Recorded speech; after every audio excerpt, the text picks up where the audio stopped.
Dan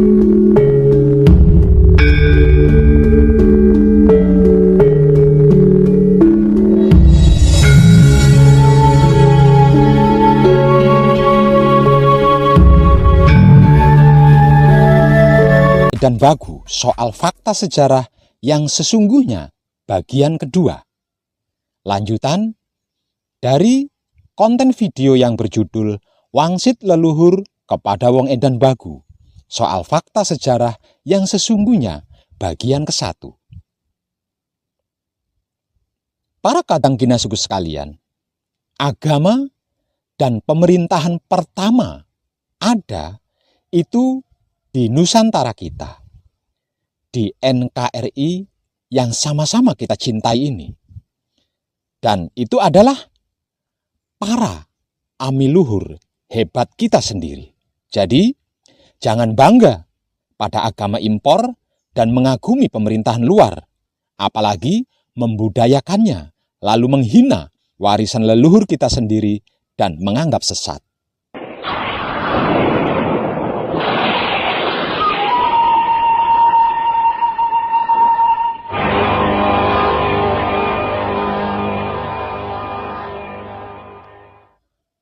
Mungkin di antara para penyimak, ada yang merasa bahwa judul dan konten video saya kali ini adalah konyol dan hanya berisi omong kosong belaka. Dan itu hak panjenengan sebagai penyimak.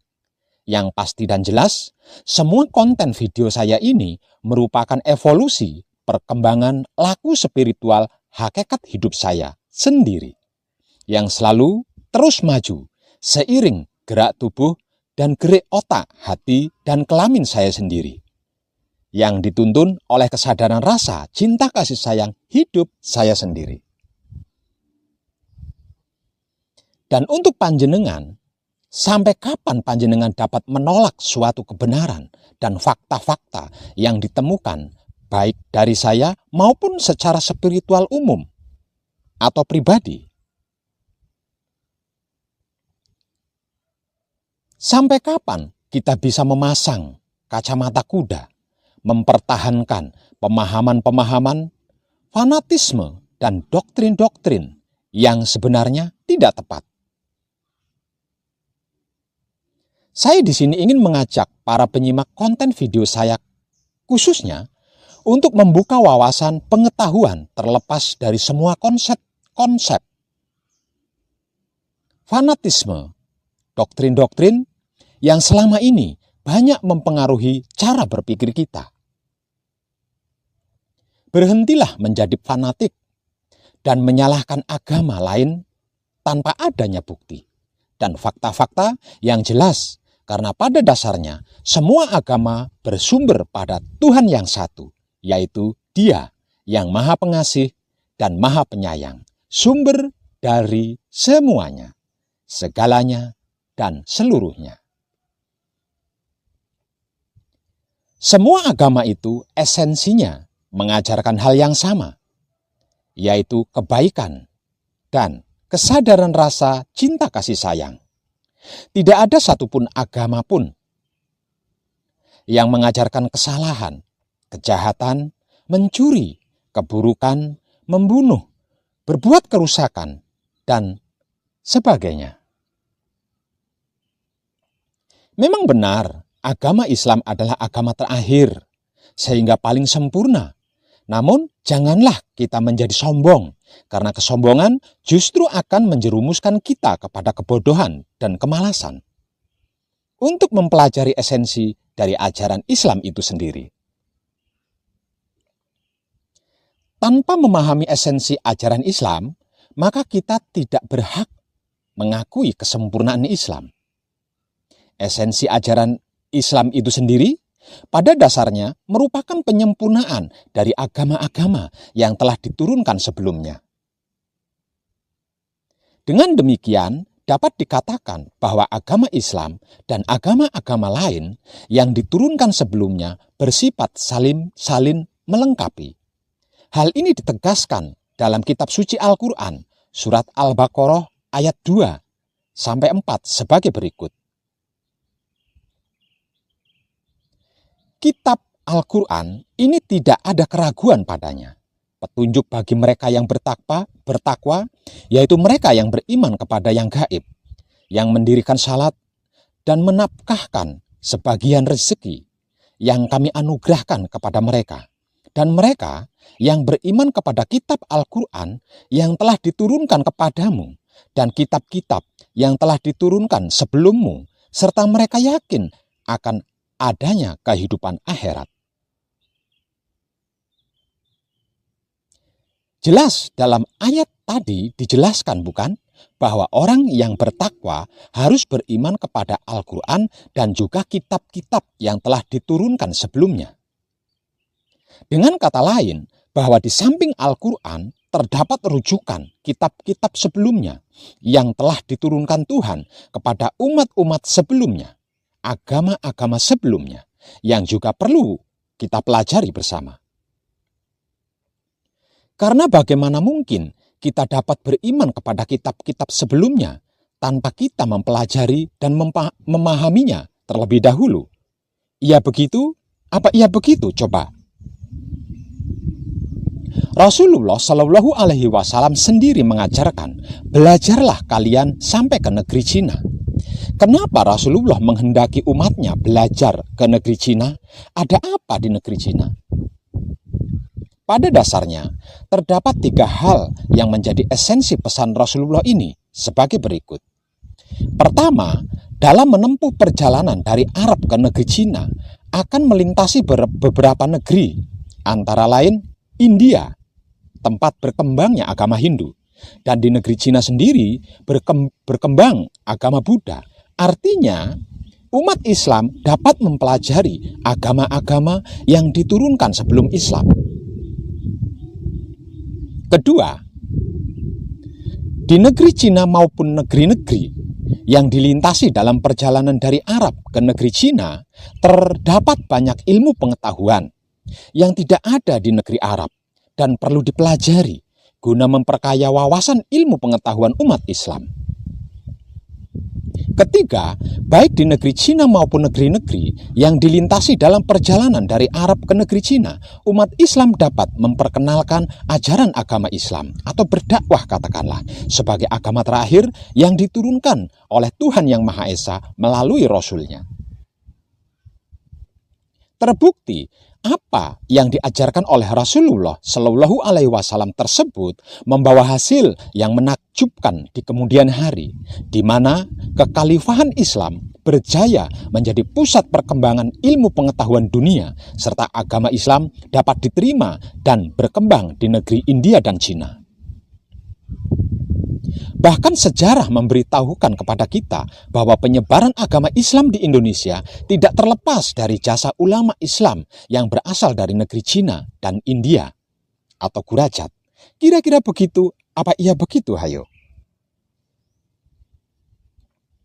Dari pesan Rasulullah tadi, dapat disimpulkan juga bahwa sesungguhnya ilmu pengetahuan adalah sejalan dengan agama atau bukan merupakan hal yang saling bertentangan. Karena baik agama maupun ilmu pengetahuan bersumber pada Tuhan yang satu, yaitu Allah Subhanahu wa Ta'ala, Allah Bapa, Yahweh, Sang Yang Widi, Sang Yang Tunggal, Sang Yang Kersa, atau nama-nama lainnya. Jadi, bagaimana mungkin agama dengan pengetahuan saling bertentangan? Dengan demikian, semestinya apa yang diajarkan oleh agama itu adalah logis atau bisa diterima oleh akal. Bila ada suatu ajaran agama yang tidak logis, maka itu pasti adalah doktrin yang dimasukkan atas kepentingan seseorang, kelompok, golongan, atau bukan ajaran dari Tuhan yang disampaikan melalui nabi atau rasulnya. Cerdaslah dalam beriman. Dan berimanlah dengan cerdas, wahai para saudara dan saudariku sekalian. Pertanyaannya, pertama yang mungkin ada di benak penyimak terkait dengan topik sejarah agama adalah, sejak kapankah agama itu ada? Jawaban paling mendasar merujuk pada kitab suci Al-Quran dan Alkitab lainnya adalah sejak Adam dan Hawa diturunkan ke bumi.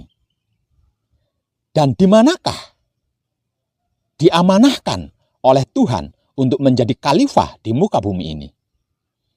Pertanyaan berikutnya adalah, kapan Adam dan Hawa diturunkan ke bumi? Dalam Alkitab Kejadian 1 ayat 27 disebutkan bahwa Allah menciptakan manusia, laki-laki dan perempuan pada hari ke-6 sebelum bumi diciptakan terlebih dahulu.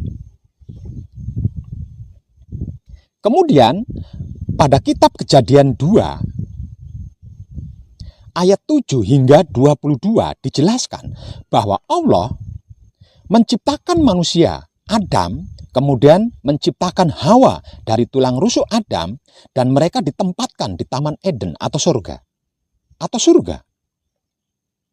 Pada kitab Al-Quran dijelaskan pula bahwa ketika Adam diciptakan, malaikat dan iblis sudah diciptakan terlebih dahulu. Kemudian mereka diperintahkan Tuhan untuk sujud kepada Adam. Pada sisi lain, berdasarkan hasil penelitian para ilmuwan menyimpulkan bahwa manusia Homo sapiens terwujud karena proses evolusi, bermula dari bentuk makhluk hidup paling sederhana, makhluk bersel satu misalnya, berkembang menjadi makhluk tanpa tulang atau invertebrata, berkembang lagi menjadi makhluk hidup dalam air, berkembang lagi menjadi makhluk hidup di darat tanpa kaki, berkaki dua, berkaki 4, hingga berbentuk manusia purba dan akhirnya menjadi manusia yang seperti sekarang ini, Homo sapiens. Apakah Adam Hawa itu mitos dan fiksi? Dan apakah hasil penelitian ilmuwan ini bertentangan dengan agama? Tentu saja tidak, karena apa yang dijelaskan dan disebutkan dari dalam Alkitab Kejadian 1 itu sebenarnya adalah satu hari ilahi, atau yang dikenal dalam agama Hindu sebagai satu hari Brahma, atau sama dengan 1000 Mahayuga. Dengan mengacu pada perhitungan yang pernah saya informasikan dalam konten video tentang zaman awal peradaban bangsa bumi, bahwa 1 Mahayuga sama dengan 43.800 tahun. Maka satu hari Brahma adalah sama dengan 43,8 juta tahun. Jadi, bila dalam Alkitab dijelaskan bahwa manusia, laki-laki dan perempuan diciptakan pada hari ke-6 sebelum menjelaskan bahwa manusia, Homo sapiens, baru ada dalam kurun waktu 262,8 juta tahun sejak bumi terbentuk. Bumi sendiri terbentuk melalui proses evolusi alam semesta yang memerlukan waktu sangat panjang sejak alam semesta awal diciptakan. Dengan demikian, sebenarnya semua bentuk fisik yang ada saat ini tidak seketika tercipta, namun melalui proses evolusi hukum alam yang menjadi ketetapan dari Sang Pencipta itu sendiri. Pertanyaan selanjutnya adalah, di manakah Taman Eden atau surga atau sorga, tempat awal Adam dan Hawa ditempatkan?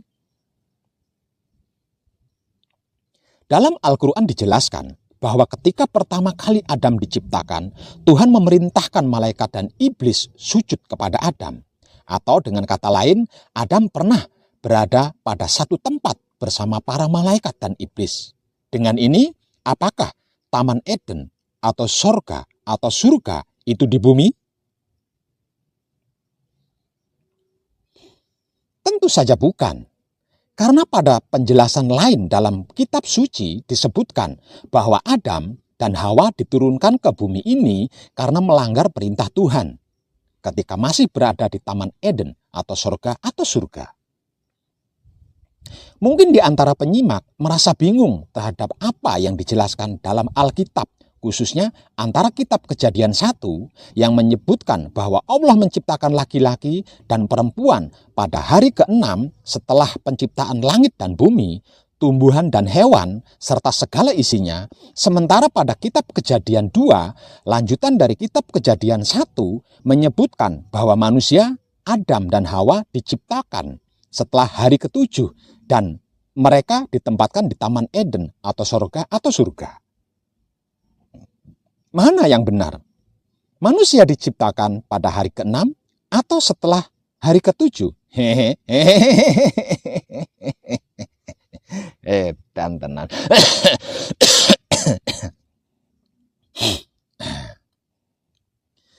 Bila merujuk pada teori evolusi, maka terbentuknya manusia, yaitu Adam dan Hawa, pada kurun waktu 262,9 juta tahun sejak bumi terbentuk. Tentunya tidak hanya seorang diri, namun dalam jumlah tertentu. Disinilah kita harus memahami secara seksama bahwa apa yang dijelaskan dalam kitab suci tentang Adam sesungguhnya tidak memiliki hanya satu arti atau makna. Demikianlah keunikan kitab suci, terdapat beberapa lapis makna dalam setiap ayat-ayatnya. Dan untuk memahaminya, kita tidak dapat hanya mengandalkan akal kita saja yang sangat terbatas, karena akal kita tidak akan mampu memahami semua petunjuk Tuhan yang disampaikannya melalui kitab suci, kecuali dalam keadaan manunggal dengannya. Kenapa demikian? Karena untuk hal-hal yang mendalam, termasuk hal-hal yang gaib, Tuhan menghendaki kita untuk belajar lebih sungguh-sungguh, bukan ala kadarnya saja. Kita harus memperkaya wawasan, pengetahuan seluas mungkin dengan membaca berbagai literatur tanpa dibatasi oleh konsep-konsep, doktrin-doktrin yang membelenggu kita.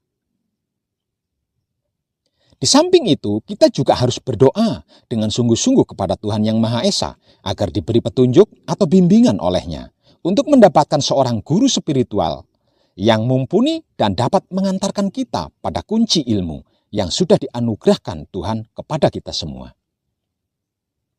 Sehubungan dengan kunci ilmu ini, sesungguhnya Al-Quran sudah memberikan petunjuk dalam surat Al-Hajj ayat 46 sebagai berikut. Maka apakah mereka tidak berjalan di muka bumi, lalu mereka mempunyai hati yang dengan itu mereka dapat memahami, atau mempunyai telinga yang dengan itu mereka dapat mendengar, karena sesungguhnya bukanlah mata itu yang buta, tetapi yang buta ialah hati yang di dalam dada. Pada ayat ini dijelaskan bahwa manusia memiliki hati yang dianugerahkan Tuhan untuk memahami. Sekali lagi, saya tegaskan hati untuk memahami. Tuhan tidak mengatakan otak atau akal untuk memahami, karena hatilah kunci dari semuanya. Hatilah kunci hubungan kita dengan Tuhan. Sebab itu, saya sering wanti-wanti, jagalah kebersihan hati, jangan sampai ternodai dan termelekati. Karena melalui hatilah Tuhan akan memberikan petunjuk kepada kita semua. Bagaimana cara menggunakan hati kita? Inilah yang perlu kita pelajari secara seksama dan memerlukan bimbingan dari seorang guru spiritual yang mumpuni terkaitnya. Kita kembali ke topik. Beberapa hal yang saya jelaskan berikut ini memang tidak dapat ditemukan dalam kitab suci manapun. Dalam konten video saya kali ini, saya juga membatasi pada hal-hal yang boleh dijelaskan, karena untuk hal-hal yang mendalam, para penyimak harus memahaminya melalui pengalaman langsung, atau dengan kata lain, melalui petunjuk atau bimbingan langsung dari Tuhan ketika praktek.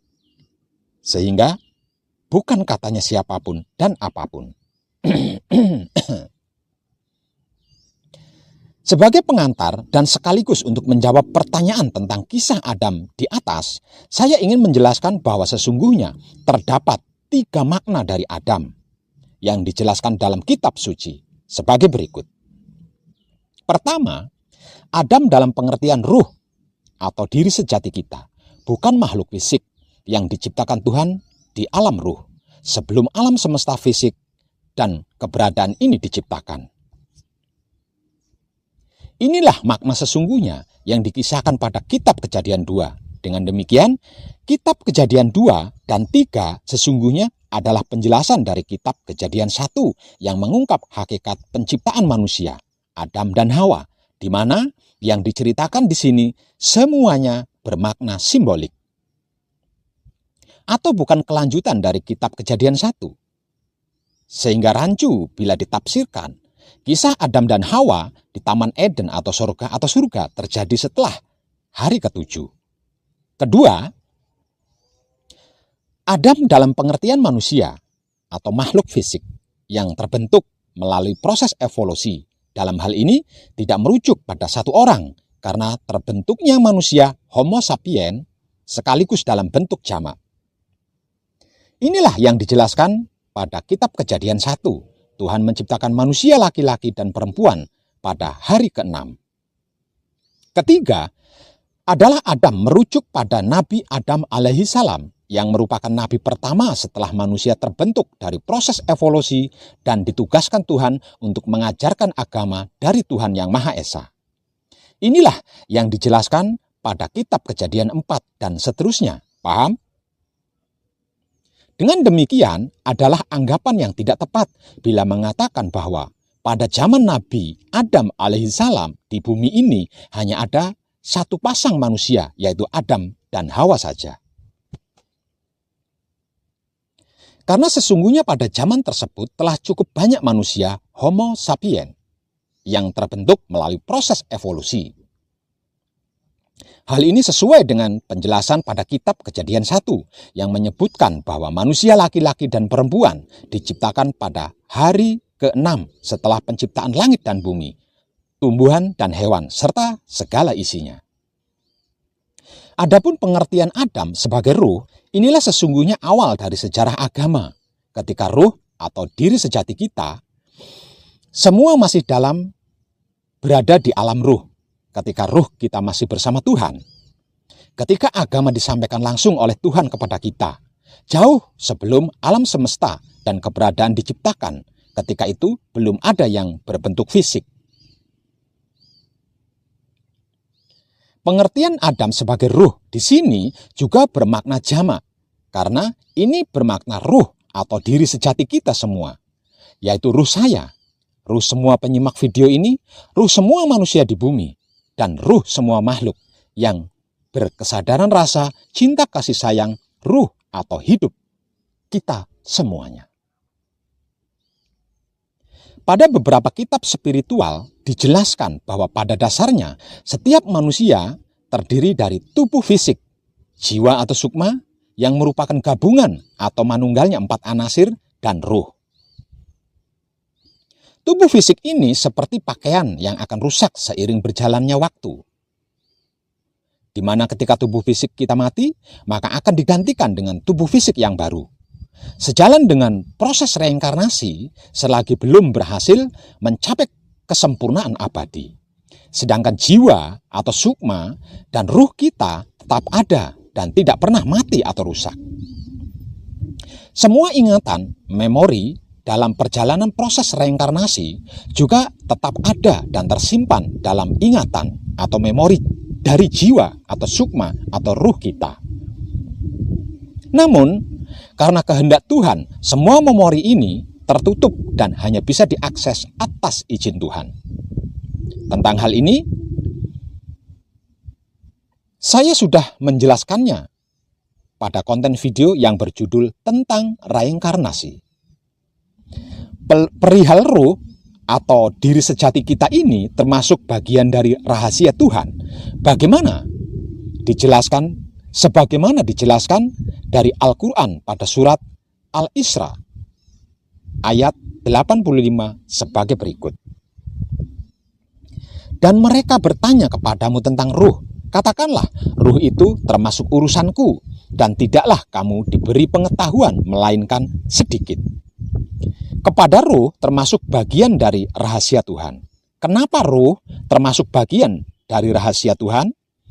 Ini disebabkan di dalam ruh atau diri sejati kita terdapat percikan zat Tuhan. Dalam beberapa buku spiritual menyebutkan ruh kita sebagai atma. Pada beberapa aliran kepercayaan disebutkan bahwa barang siapa yang dapat mengenal ruh atau diri sejatinya, maka dia akan mengenal Tuhannya. Sehingga terdapat konsep manunggaling kawula Gusti atau manunggalnya antara hamba dengan Tuannya. Namun perlu saya ingatkan agar penyimak berhati-hati dalam memahami konsep ini, karena sesungguhnya ruh atau hidup atau diri sejati atau atma berbeda dengan Tuhan yang Maha Esa, Sang Pencipta. Dengan demikian, bila ada orang-orang yang mengaku sudah makrifat, mengenal Tuhan, apalagi mengaku sudah manunggal dengan Tuhan, pastilah mereka telah keliru jalan dan cara, karena yang dianggap sebagai Tuhan oleh mereka adalah ruh atau diri sejati atau atmanya sendiri. Memang terdapat beberapa orang yang atas izin Tuhan yang Maha Esa, mereka diperkenankan untuk mengenal percikan dat Tuhan yang ada di dalam ruh atau diri sejatinya. Nah, inilah sesungguhnya tingkatan spiritual tertinggi atau pencerahan yang dapat dicapai oleh sang hamba atau manusia.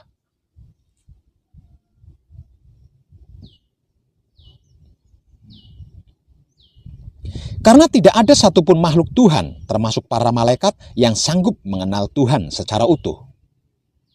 Dia yang maha besar di luar jangkauan hambanya, tidak dapat dibayangkan dan dikira-kira seperti apa dan bagaimana. Dan kita sebagai hamba hanya mampu mengenal percikan datnya, yaitu hidup atau ruh kudus atau roh suci, yang bila dibandingkan dengan Tuhan Sang Pencipta, percikan datnya ini bagaikan sebutir debu di hadapan Tuhan yang Maha Besar. Oleh karena itu, tidak ada alasan sedikit pun bagi kita untuk menjadi sombong, mengaku sudah mengenal Tuhan, apalagi mengaku manunggal dengan Tuhan, dan berkata,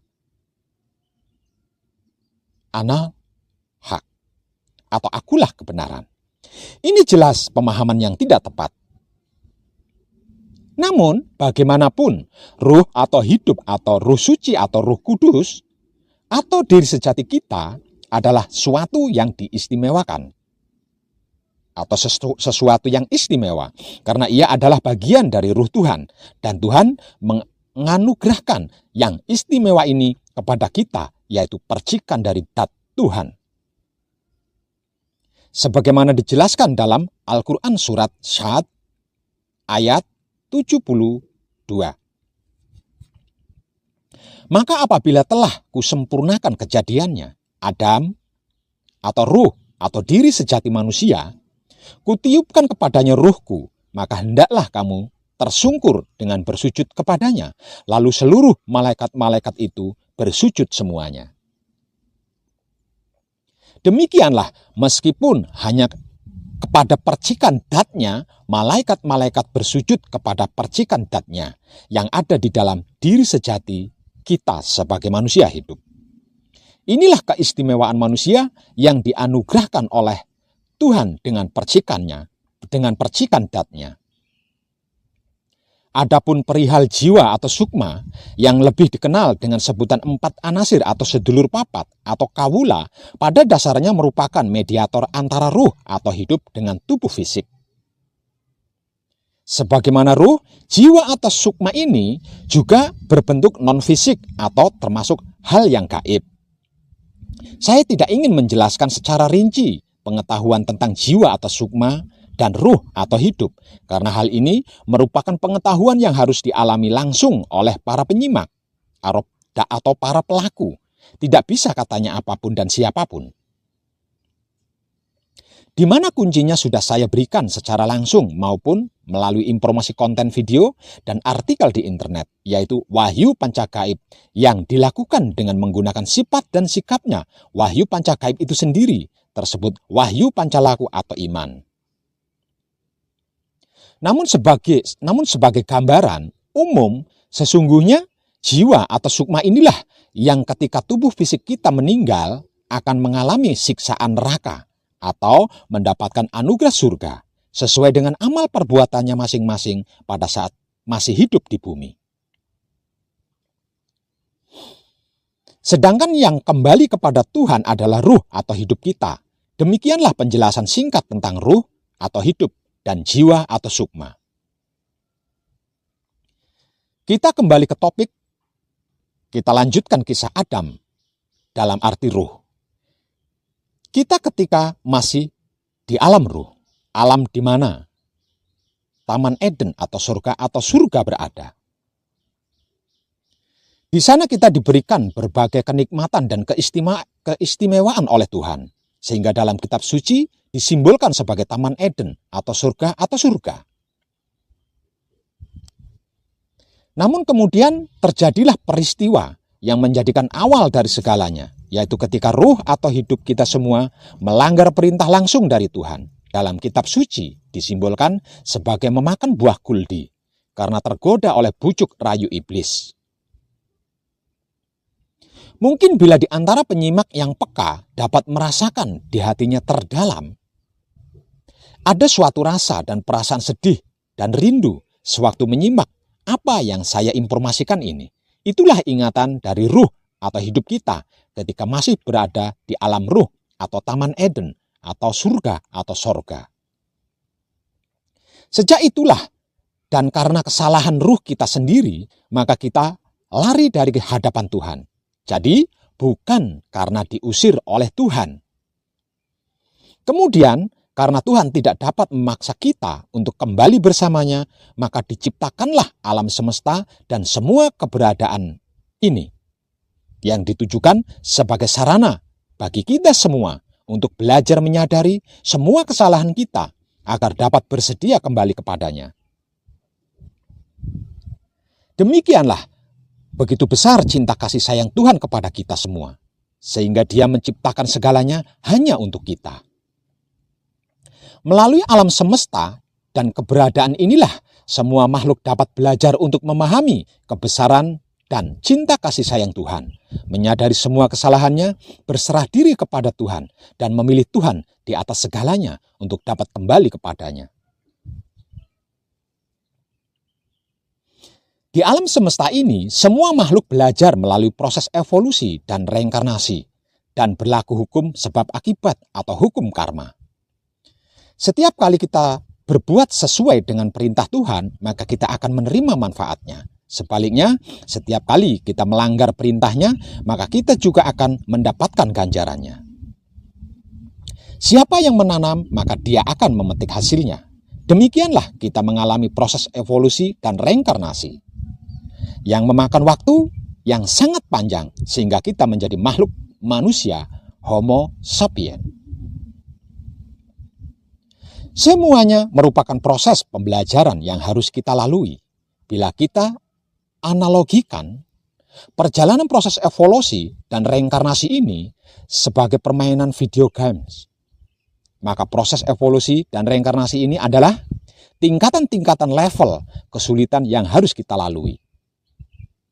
Dan sekarang, setelah kita dilahirkan sebagai makhluk manusia hidup di dunia ini, harus kita syukuri karena kita sudah berhasil melalui level-level yang lebih rendah. Dalam wujud sebagai manusia inilah kita memiliki kesempatan untuk menyelesaikan pembelajaran spiritual dari ruh atau hidup kita, yakni untuk kembali kepada Tuhan Yang Maha Esa. Sejalan dengan itu, karena begitu besarnya cinta kasih sayang Tuhan kepada kita semua, serta karena Tuhan Maha Tahu bahwa kita sebagai makhluk manusia akan menempuh pelajaran dalam tingkatan atau level yang lebih sulit, maka Tuhan merasa perlu untuk mengutus nabi atau rasulnya dalam menyampaikan petunjuk-petunjuk atau ajaran Tuhan. Pada zaman awal keberadaan manusia inilah Tuhan memilih dan mengutus Nabi Adam untuk mengingatkan semua manusia di muka bumi dalam mengikuti petunjuk-petunjuk atau ajaran Tuhan. Namun sayangnya, memang sejarah pembelajaran kita sebagai manusia tidak berlangsung dengan baik, sehingga berulang-ulang kali kita tidak memperdulikan ajaran Tuhan yang disampaikan melalui Nabi dan Rasulnya, dan banyak berbuat kerusakan di muka bumi. Sehingganya berkali-kali juga bumi kita mengalami kehancuran akibat dari ulah perbuatan kita sendiri.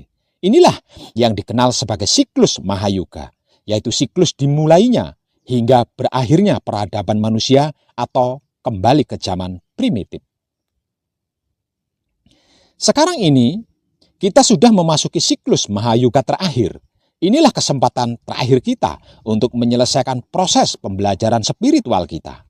Pada siklus Mahayuga terakhir ini, Tuhan yang Maha Pengasih dan Maha Penyayang tidak hanya menurunkan nabi dan rasulnya, namun Tuhan juga mengutus apa yang disebut dengan avatar. Apakah itu avatar? Dalam beberapa kitab spiritual dijelaskan bahwa avatar adalah manusia atau makhluk fisik, penjelmaan dari Tuhan. Namun sekali lagi saya katakan bahwa Tuhan adalah maha besar dan tidak ada satu makhluk pun yang dapat membayangkan kebesaran dan kemahakuasaan Tuhan. Oleh karena itu, saya lebih setuju menggunakan istilah bahwa avatar adalah wakil langsung dari Tuhan yang memiliki kedudukan tinggi di hadapan Tuhan, lebih tinggi daripada dewa-dewa, makhluk suci apapun, bahkan lebih tinggi dari malaikat-malaikat agung yang diturunkan ke bumi dalam wujud makhluk fisik. Dalam kitab Suci Weda, avatar ini disebut sebagai penjelmaan dari Dewa Wisnu. Dalam hal ini, terdapat kerancuan terhadap penamaan Dewa Wisnu, karena Wisnu bukanlah dewa, melainkan nama simbolik dari avatar, yang merupakan wakil langsung dari Tuhan Yang Maha Esa, dan memiliki kedudukan jauh lebih tinggi di atas para dewa-dewa. Sebagaimana telah saya jelaskan dalam catatan saya, dalam video saya, dalam konten video saya, tentang zaman awal peradaban bangsa di bumi, bahwa dewa adalah makhluk Tuhan yang menempati alam dimensi yang lebih tinggi dari kita, sehingga mereka usianya bisa mencapai ribuan tahun. Namun mereka juga sama dengan kita masih dalam tahap belajar untuk kembali kepada Tuhan Yang Maha Esa dan juga masih terikat pada siklus reinkarnasi. Artinya, kita yang dilahirkan sebagai manusia saat ini bisa jadi pada beberapa kehidupan sebelumnya atau past life pernah menjadi dewa. Kita kembali kepada topik, merujuk pada kitab Suci Weda, avatar pertama yang diturunkan Tuhan ke muka bumi adalah Matsya Avatar, yang diturunkan pada awal zaman Setia Yuga. Dalam siklus Mahayuga terakhir, diperkirakan sekitar tahun 39.644 sebelum Masehi. Dasar perhitungannya dapat disimak pada konten video saya tentang zaman awal peradaban bangsa bumi, atau dalam Alkitab disebutkan sebagai zaman Nabi Nuh. Pada masa itu, Matsya Avatar dibantu oleh Nabi Nuh mengajarkan agama pertama dalam siklus Mahayuga terakhir. Dengan demikian, terdapat jarak waktu yang sangat panjang, lebih dari 2 miliar tahun, antara Nabi Adam yang diturunkan pada siklus Mahayuga pertama hingga Matsya Avatar. Sehingga dapat dikatakan bahwa Matsya Avatar inilah yang menurunkan agama pertama di muka bumi. Seperti yang pernah saya informasikan dalam konten video saya tentang zaman awal peradaban bangsa bumi, bahwa tempat asal Nabi Nuh sebelum terjadinya peristiwa banjir besar adalah di bumi Nusantara kita ini. Dengan demikian, agama pertama yang diturunkan, Matsya Avatar, dibantu oleh Nabi Nuh, berlokasi di bumi Nusantara, NKRI kita ini, yang dikenal sebagai ajaran Surayana. Adapun esensi dari ajaran Surayana sesungguhnya hampir sama dengan yang diajarkan sejak zaman Nabi Adam, yaitu monoteisme atau percaya kepada Tuhan Yang Maha Esa. Pengenalan kepada Tuhan Yang Maha Esa, perbaikan akhlak atau budi pekerti dan cinta kasih sayang karena bersumber pada Tuhan Yang Maha Esa. Pasca peristiwa banjir besar, ajaran Surayana ini menyebar ke seluruh penjuru dunia dan menjadi anutan banyak orang, khususnya di wilayah India dan bumi Nusantara, hingga memasuki akhir zaman Treta Yuga pada 13.364 sebelum Masehi atau dalam kurun waktu sekitar 26.280 tahun.